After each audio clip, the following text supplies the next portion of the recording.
do feel good. Anthony Smith was the most experienced person I've ever been in there against, with 70 fights under his belt, and he showed that experience. He was extremely durable. He was extremely calm. I put him in a lot of positions where I felt most people would have freaked out, and he kept his composure. He did a really great job. A little bit of an odd sequence, of course, with the point deduction. I mean, you had the illegal knee. It looked like maybe there was an illegal kick before that as well. I don't know if that landed or not, but give me an idea kind of what was going through your head as those sequences unfolded, and were you worried? Because we were told that because the foul was ruled intentional, if Anthony couldn't have continued, you would have been disqualified. Yeah, that was. You know, the first kick, you know, I definitely aimed for his body, and that's where it landed. The illegal knee was totally unintentional. In the moment, I felt his body language rising. I felt his body, you know, rising. And I thought I was getting ready to time a great headshot right after he got off of his palm. To my understanding, on his fingertips, he's considered standing. And, you know, his body came up. I threw the kick, and I guess his palm was still down. And totally unintentional. Hats off to Anthony Smith for having a lion heart. I mean, I think the average person would have used that as a way out and became a world champion.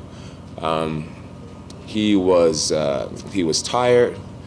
He had been hit with the kitchen sink, and I mean, I did an illegal blow, and he decided to allow the fight to continue. And I'm so proud of him for just being a real warrior out there and continuing to fight. I know you want to enjoy it tonight and spend time with your team, but Dana was here earlier and he said, Thiago Santos looks like the right fight for you next. Give us your take on that. Do you believe that's the right fight for you? You know, I'm going to talk with my coaches and see what they want me to do, you know, so there's a lot of great fighters in the UFC. Everyone's looking so impressive, and whoever it may be, I'm here to defeat them all. Jon, what was it like for you? I mean, you've been through everything you've been through over the last few years, and yet you go into this moment in the fourth round where you're waiting on your fate to be determined once more by Herb Dean. What were those seconds like for you? It was nerve-wracking. It was nerve-wracking, really. I just started to pray. I was just hoping that it wouldn't go down like that. You know, I had flashbacks of the Matt Hamill fight, and I was just thinking, oh my goodness, please tell me this isn't going down like this. And I was just looking at Anthony, and I felt like we locked eyes at a moment, and I kind of gave him one of these, like, yeah, you're all right, like, get your ass up. And sure enough, you know, he showed the heart of a lion. Hats off to Anthony, man. He could have done it the easy way, and took that option out, but instead he stayed in there, and I owe him a beer. I wanted to ask you about the knee again, going back to what you said earlier about the rule, whether it's the palm or the hand. What's interesting is that if you had done that in California, that would have been completely legal. It would have been an illegal knee.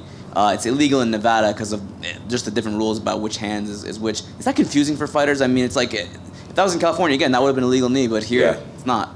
It is confusing. It's a little confusing, but I'm not going to blame, you know, the rules or whatnot. I just need to be better. I need to be a professional and know where I'm fighting. You know, if I'm in Nevada, you know, I guess the difference from here to here is it can change a career. It could change what your record is, you know. So I made a mistake. It was an honest mistake. I'm sure because it's me, fans are going to be like, this dude fucking cheated. He's such a cheater, poking people in the eyes, and now he's kneeing people in the head.